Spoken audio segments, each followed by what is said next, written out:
सहजन यानी कि मोरिंगा के बारे में आप सभी को पता है कि यह एक मेडिसिनल प्लांट होता है। इसका हर कुछ प्रयोग किया जाता है, चाहे आप अपने लिए करें या फिर पौधों के लिए। इसका कुछ भी वेस्ट नहीं जाता है। इसके सूखे हुए फूल पत्ते हमारे पौधों के लिए बहुत ही कारगर साबित होते हैं। वह मेडिसिन का काम करते हैं, हमारे पौधों में कभी फंगस नहीं लगने देते। और इसके फल जो है हमारे शरीर के लिए काफ़ी उपयोगी होते हैं, फूल भी होते हैं, पत्ते भी बहुत ज़्यादा काम करते हैं। अगर शरीर में मोच दर्द हुआ तो अर्थराइटिस की बीमारी है तो बहुत ही ज़्यादा कारगर होता है, आप सभी को पता होगा। तो इसे ज़रूर लगाना चाहिए हम सभी को। तो इसको मैजिक तरीके से मैं कैसे लगाई हूँ, क्या तरीका अपनाई हूँ कि साल में एक बार जो सहजन फल देता है उससे हम 12 महीने फल ले रहे हैं। आप देख सकते हैं फरवरी का महीना है और यह पूरा फूलों से भरा हुआ है। तो अभी हमारे यहाँ बहुत ज़बरदस्त बारिश हो रही थी और फल आप देख सकते हैं काफ़ी मोटे मोटे हो चुके हैं। तो हम इसका वीडियो आप लोगों को नहीं दिखा सके, लेकिन यह हमको नवंबर, दिसंबर, जनवरी, फरवरी हर महीने में फल दे रहा है। काटने छाटने का हमें मौका ही नहीं मिला। अभी इसी गर्मी में हम इसको ग्रो किए हैं। अदर्स वीडियो में हम आपको दिखाए भी हैं इस पौधे को। तो बहुत ही कारगर होता है या इसे हम कैसे लगाए हैं, हर पॉइंट आज हम आपको बताएंगे। तो आप एंड तक वीडियो देखिएगा, आपके लिए बहुत ही उपयोगी होगा यह वीडियो और आप अपने घर में ज़रूर इसे लगाइए। इसको लगाने के लिए ज़मीन की ज़रूरत नहीं होती है। किसी बड़े बर्तन में, चाहे रिजेक्ट हो या फिर इस तरह का जो मार्केट में मिलता है बड़े ग्रो बैग में, कहीं भी आप लगा करके उसका पूरा फ़ायदा आप लीजिए। चलिए बात करते हैं इसी विषय पर। हेलो फ्रेंड्स, स्वागत है आपका हमारे channel my organic green garden में। फ्रेंड्स, वीडियो अगर आपको पसंद आएगा तो लाइक ज़रूर करिएगा और सहजन लगाने का यह तरीका आप भी ज़रूर अपनाइए, क्योंकि इसका सीजन आ रहा है और कटाई छटाई इसकी अप्रैल में हो जाती है। तो उसी समय आप इसको लगा सकते हैं। यह लगभग हर जगह मिल जाता है। तो यह दो तरह का होता है, और एक तो बारहमासी होता है जो कि नर्सरी वगैरह में मिलता है, और एक हम अपने यहाँ लोकल किसी के यहाँ से लिए हैं जो कि साल में एक बार ही फल देता है। अब इसमें फूल उसमें लगभग आएगा और फिर फल बनेगा मार्च में, और अप्रैल लास्ट तक उसकी कटिंग हो जाती है। तो जब इसकी कटाई छटाई हुई थी तभी हम इसके इस ब्रांच को ले लिए थे। काफ़ी मोटा था और हम ले लिए थे और उसी समय हम इसको लगा दिए और आपके सामने रिजल्ट है। देखिए कितने अच्छे इसमें फूल आ रहे हैं। बरसात शुरुआत से ही इसमें फूल आना शुरू हो गए हैं और हम कई बार इसकी फलियों को तोड़ चुके हैं, लेकिन इधर बारिश की वजह से इसकी फलियां काफ़ी मोटी हो गई तो नहीं तोड़ पाए। तो हम इसके हर पॉइंट आपको बताएंगे कि आपको बर्तन कैसा लेना है, मिट्टी कैसे बनानी है, इसको पानी कैसे देना है, और सबसे बड़ा यूनिक तरीका आपको बताएंगे कि इसे लगाना कैसे है कि आपको यह तुरंत ही रिजल्ट देना शुरू कर दे। बस एक साधारण सा ब्रांच, ना तो इसका आपको एयर लेयरिंग करनी है, ना तो ग्राफ्ट ही इसका करना है, कुछ नहीं करना है। साधारण सा लेकर के आपको इसको गाड़ देना है, और कैसे गाड़ना है यह सब हम इसी वीडियो में आपको बताएंगे। तो चलिए सबसे पहले तो हम आपको बताते हैं कि इसकी मिट्टी कैसे बनानी है, बर्तन कैसा लेना है। तो आप बर्तन अगर लीजिए तो थोड़े बड़े बर्तन का चुनाव करिए। यानी कि आप देखिए हमारे घर में रिजेक्ट बर्तन पड़ा हुआ था, बहुत चौड़ा नहीं है, बहुत गोलाई में है, थोड़ा सा लंबा बस है बस। लेकिन इसमें हम मिट्टी ज़्यादा नहीं भरे हैं, यह भी हम आपको बताएंगे इसमें हम क्या क्या डाले हैं जिससे मुझे इतना अच्छा रिजल्ट मिल रहा है। अगर आपको ऐसा ना मिले तो आप मार्केट में इस तरह के जो ड्रम आते हैं आप ले सकते हैं, या फिर इस तरह के ग्रो बैग आप ले सकते हैं 24 इंच वाला, उससे भी आपको बहुत अच्छे रिजल्ट मिलेंगे। तो इसमें दूसरी चीज़ की मिट्टी आपको कैसे बनानी है कि आपको तुरंत ही रिजल्ट मिल जाए। तो देखिए हम मिट्टी अपने हर पौधों में बहुत कम डालते हैं, क्योंकि हम छत पे गार्डनिंग करते हैं। आप सभी को बताते भी हैं कि छत पे गार्डनिंग करिए तो मिट्टी ज़्यादा न डालिए। छत पे आपको वज़न बिल्कुल भी नहीं ज़्यादा देना है। तो मिट्टी सिर्फ और सिर्फ इतने में हम 30% ही मिट्टी डाले हैं, बाकी हम इसमें क्या क्या डालें यह सब हम आपको बताएंगे। तो देखिए 30% आपको मिट्टी ले लेना है, 30% ही आपको सड़ी हुई गोबर की खाद या फिर वर्मी कंपोस्ट जो आपको आसानी से मिल जाए आप ले सकते हैं। अगर वर्मी कंपोस्ट ले रहे हैं तो थोड़ा कम ही लीजिए क्योंकि वह खरीदना पड़ता है। और सड़ी हुई गोबर की खाद अगर आपको आसपास कहीं मिल जाए तो आप ले सकते हैं, 1 साल पुरानी होनी चाहिए। दूसरी चीज़ आप उसमें सबसे इम्पॉर्टेंट चीज़ डालिए पत्ते वगैरह। जैसे आप देख सकते हैं इस समय कटाई छटाई का समय हो रहा है, तो इस तरह से आप अपने हर पौधों की कटिंग करिए। तो पत्ते कहीं न कहीं इकट्ठा करके रखिए, बिल्कुल भी उसको ना फेंकिए। आप देख सकते हैं हमारे छत पे इस समय आपको चारों तरफ पत्ते ही पत्ते नज़र आएँगे। देखिए आप, मैं हर पौधों की कटिंग करके पत्ते रख रहे हैं, तो वो हर प्रकार के पत्ते इसमें बहुत ही काम करते हैं। अब आप देखिए इसके ही फूल जो झड़ रहे हैं ना, ये अन्य पौधों में मैं डालूँगी जिससे मुझे इतने अच्छे रिजल्ट मिलते हैं। आप लोग कहते हैं कि आपके पौधे इतने हेल्दी कैसे होते हैं, तो यही सब कारण होता है।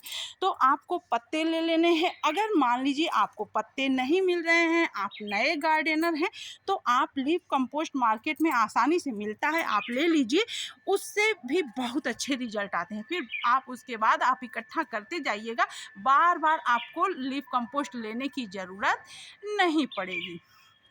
तो उसमें आप 30% ही पत्ते भी लीजिए और उसके बाद उसमें आप एक सबसे यूनिक चीज़ लीजिए, बायोचार। इसमें आपको दिख नहीं रहा होगा, मिल गया है, बहुत छोटा छोटा टुकड़ा होता है कोयले का, चाहे लकड़ी के कोयले का या पत्थर के कोयले का, जो भी मिल जाए, कोयले वालों के यहाँ वह मिल जाता है। 10-5 रुपये केजी मिलता है, बहुत सस्ता मिलता है।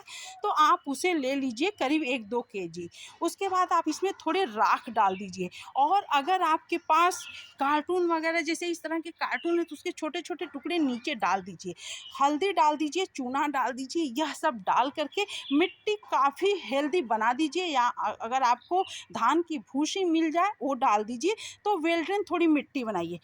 रेत आपको नहीं डालना है, रेत डालने से उसमें कोई ताकत नहीं रहता है, सिर्फ और सिर्फ वह मिट्टी को वेल ड्रेन करता है। तो आप थोड़ा सा, अगर आपको कुछ ना मिले तो आप रेत डाल दीजिए।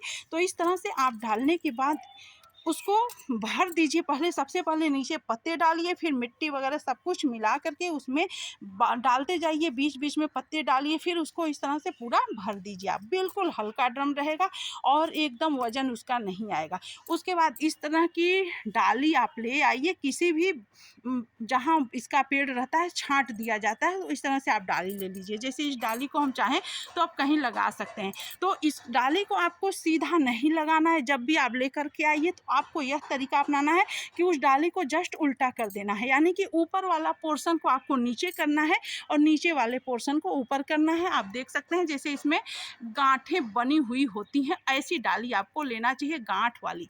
तो इस तरह की डाली अगर आप लगा देंगे तो आपको बहुत अच्छे रिजल्ट मिलेंगे। जैसे ये ए ब्रांच है, तो ए वाला चीज़ नीचे होना चाहिए मिट्टी में और ए वाला चीज़ ऊपर होना चाहिए। अब आपको क्या करना है, मैं आपको ऊपर से दिखा दे रही हूँ। ये डाली कटी हुई है, ऊपर आप थोड़े से मिट्टी लगा दीजिए, लेप कर दीजिए, या गोबर जो भी मिले आप कंडे वगैरह गीला करके लेप कर दीजिए, प्लास्टिक बांध दीजिए, एलोवेरा लगा दीजिए, कुछ भी, कि ताकि उसमें फंगस ना लगे।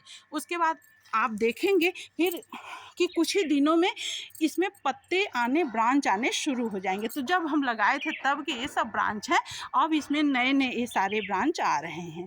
तो इस बात का आपको ध्यान रखना है। उसके बाद आपको करना क्या है, सबसे बड़ा ज़रूरी चीज़ आपको इसमें पानी का देखभाल करना है। पानी आपको कैसे डालना है कि इसमें हमेशा मॉइस्चर बना रहे।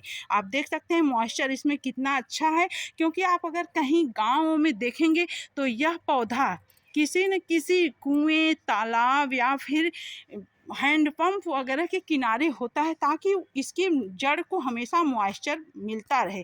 जब इसमें नमी रहेगी तब इसमें फूल फल अच्छे आएंगे और फूल झड़ेंगे भी नहीं। आप देख सकते हैं काफ़ी पॉलिनेटर कीड़े हमारे इस पे आते रहते हैं, ताकि हमारे अन्य पौधों के लिए बहुत अच्छा होता है। तो इस बात का आपको ध्यान रखना है। देखिए मैं आपको दूर से दिखा दे रही हूँ कितने अच्छे, कितने हेल्दी हमारा पौधा है। लग नहीं रहा है कि यह छत पर लगा हुआ है। तो इस बात का आपको ध्यान देना है। तो प्रतिदिन मैं इसमें 1 बाल्टी पानी जो है डालती हूँ नाप तोल करके, ताकि इसके नीचे जड़ तक जाते जाते वह पानी खत्म हो जाए। इसका और इसमें ड्रेनेज होल होना ज़रूरी होता है। मान लीजिए कभी बाई चांस ज़्यादा पानी हो गया तो वह निकल जाए, इसका आपको ध्यान रखना है। इससे बहुत अच्छे। अब इसमें देखिए हम प्याज लगा दिए हैं, तो इससे इसमें हमेशा नमी की वजह से इससे हमको मिलता भी जाता है, और इसमें किसी भी प्रकार के फंगस भी नहीं लगते हैं इस चीज़ की वजह से। और प्याज में अच्छा खासा पोटेशियम होता है।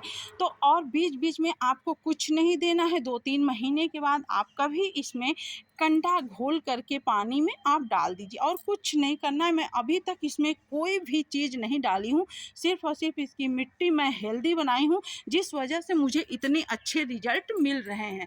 तो आपको इस सारी बातों का ध्यान रखना है। आप देखेंगे कि 2 महीने के बाद से ये बहुत ही घना पौधा हो जाएगा, और फिर बरसात के गर्मी में अगर आप लगा दिए तो आपको स्टार्टिंग बरसात से ही फूल फल मिलना शुरू हो जाएंगे। और इसको हम कई बार हार्वेस्ट भी कर चुके हैं। इधर बारिश की वजह से फल थोड़े मोटे हो गए तो हम नहीं तोड़ पाए हैं, लेकिन अब हम इसको तोड़ेंगे फिर, ताकि अगले फल के लिए इसको जो है मिनरल्स देने के लिए हो जाए, क्योंकि फल को ज़्यादा दिन तक पौधे में नहीं छोड़ना चाहिए।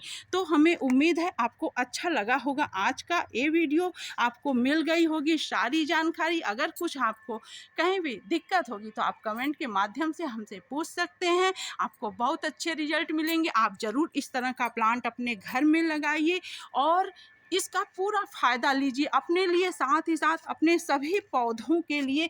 इसे आपको लगाना बहुत ही इम्पॉर्टेंट है। आप देख सकते हैं इसके जितने भी फूल गिरते हैं मैं कभी बेकार नहीं जाने देती, और हर पौधों में मैं उसे यूज करती हूँ, जिसका कि मुझे रिजल्ट बहुत ही अच्छा मिलता है। तो फिर मिलते हैं अगले वीडियो में अगली जानकारी के साथ। तब तक आप ज़रूर लगाइए इस पौधे को अपने लिए और अपने पौधों के लिए। Thanks for watching.